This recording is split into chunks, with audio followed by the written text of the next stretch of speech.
ನಮಸ್ಕಾರ ವೀಕ್ಷಕರೇ, ಈ ವಿಡಿಯೋದಲ್ಲಿ ಕರ್ನಾಟಕ ಕಂಡಂತಹ ಅದ್ಭುತ ರಾಜಕಾರಣಿ ಅನ್ನರಾಮಯ್ಯ ಅಂತಾನೆ ಖ್ಯಾತಿಯನ್ನ ಪಡೆದು ಮುಖ್ಯಮಂತ್ರಿಗಳಾಗಿ ತಮ್ಮದೇ ಐತಿಹಾಸಿಕ ಹೆಜ್ಜೆ ಗುರುತನ್ನ ಬಿಟ್ಟು ಹೋಗಿರುವಂತಹ ಸಿದ್ದರಾಮಯ್ಯನವರ ಹೆಜ್ಜೆ ಗುರುತನ್ನ ಅಥವಾ ರಾಜಕೀಯ ಹಾದಿಯನ್ನ ನೋಡ್ತಾ ಹೋಗೋಣ.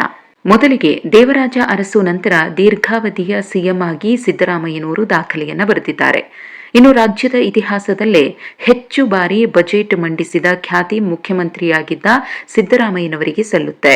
1978 ಪ್ರೊಫೆಸರ್ ನಂಜುಂಡಸ್ವಾಮಿಯವರ ಪ್ರಭಾವದಿಂದ ಸಿದ್ದರಾಮಯ್ಯನವರು ರಾಜಕೀಯವನ್ನ ಪ್ರವೇಶ ಮಾಡ್ತಾರೆ. 1980ರಲ್ಲಿ ಮೈಸೂರು ಲೋಕಸಭಾ ಕ್ಷೇತ್ರದಿಂದ ಜೆಎನ್ಪಿ ಪಕ್ಷದಿಂದ ಸಿದ್ದರಾಮಯ್ಯನವರು ಸ್ಪರ್ಧಿಸುತ್ತಾರೆ. 1983ರಲ್ಲಿ ಚಾಮುಂಡೇಶ್ವರಿ ಕ್ಷೇತ್ರದಲ್ಲಿ ಲೋಕದಳದಿಂದ ಸ್ಪರ್ಧಿಸಿ ಜಯ ಸಾಧಿಸುತ್ತಾರೆ. 1983 ರಾಮಕೃಷ್ಣ ಹೆಗಡೆಯವರ ಸರ್ಕಾರದಲ್ಲಿ ಕನ್ನಡ ಕಾವಲು ಸಮಿತಿಯ ಮೊದಲ ಅಧ್ಯಕ್ಷರಾಗ್ತಾರೆ. ಆಡಳಿತಾರೂಢ ಜನತಾ ಪಕ್ಷಕ್ಕೆ ಸಿದ್ದರಾಮಯ್ಯ ಸೇರ್ಪಡೆಯಾಗ್ತಾರೆ. 1985 ಮಧ್ಯಂತರ ಚುನಾವಣೆ ನಡೆಯುತ್ತೆ. ಚಾಮುಂಡೇಶ್ವರಿ ಕ್ಷೇತ್ರದಿಂದ ಮರು ಆಯ್ಕೆಯಾಗ್ತಾರೆ. ಹೆಗಡೆಯವರ ಸರ್ಕಾರದಲ್ಲಿ ರೇಷ್ಮೆ, ಪಶುಸಂಗೋಪನೆ ಮತ್ತು ಸಾರಿಗೆ ಸಚಿವರಾಗಿ ಕಾರ್ಯನಿರ್ವಹಿಸುತ್ತಾರೆ. 1989ರಲ್ಲಿ ಚಾಮುಂಡೇಶ್ವರಿ ಕ್ಷೇತ್ರದಲ್ಲಿ ಸಿದ್ದರಾಮಯ್ಯನವರಿಗೆ ಕಾಂಗ್ರೆಸ್ ನಾಯಕ ರಾಜಶೇಖರ ಮೂರ್ತಿಯವರ ಎದುರು ಸೋಲಾಗುತ್ತೆ. 1991ರಲ್ಲಿ ಎಚ್.ಡಿ. ದೇವೇಗೌಡರ ನೇತೃತ್ವದ ಜನತಾದಳಕ್ಕೆ ಸಿದ್ದರಾಮಯ್ಯ ಸೇರ್ಪಡೆಯಾಗ್ತಾರೆ. ಕೊಪ್ಪಳ ಲೋಕಸಭಾ ಕ್ಷೇತ್ರದಿಂದ ಸ್ಪರ್ಧೆಯನ್ನ ಮಾಡಿ ಸೋಲು ಕಾಣ್ತಾರೆ.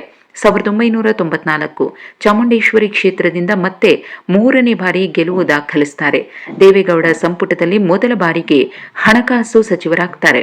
1996 ಜೆ.ಎಚ್. ಪಟೇಲ್ ಅವರ ಸರ್ಕಾರದಲ್ಲಿ ಉಪಮುಖ್ಯಮಂತ್ರಿಗಳಾಗಿ ಕಾರ್ಯನಿರ್ವಹಿಸಿದ್ರು. 1999ರಲ್ಲಿ ದೇವೇಗೌಡರ ನೇತೃತ್ವದಲ್ಲಿ ಜನತಾದಳ ರಚನೆ ಆಗುತ್ತೆ. ಜೆಡಿಎಸ್ ರಾಜ್ಯಾಧ್ಯಕ್ಷರಾಗಿ ನೇಮಕರಾಗ್ತಾರೆ.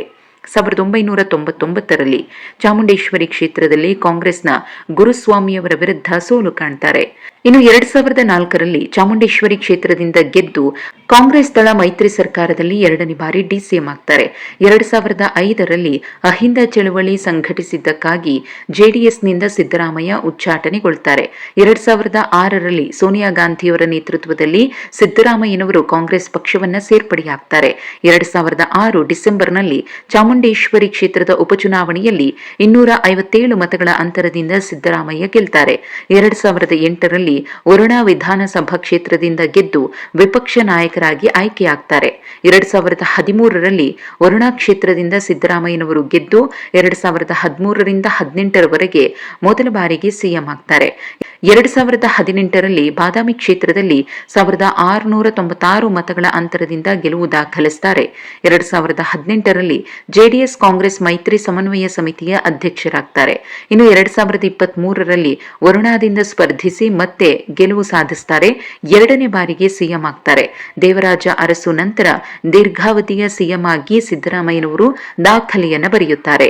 ಇನ್ನು 2026 ಮೇ 28ರಂದು ಮುಖ್ಯಮಂತ್ರಿ ಸ್ಥಾನಕ್ಕೆ ಸಿದ್ದರಾಮಯ್ಯನವರು ರಾಜೀನಾಮೆಯನ್ನ ಸಲ್ಲಿಸುತ್ತಾರೆ. ಇದು ಸಿದ್ದರಾಮಯ್ಯನವರ ರಾಜಕೀಯ ಹಾದಿ.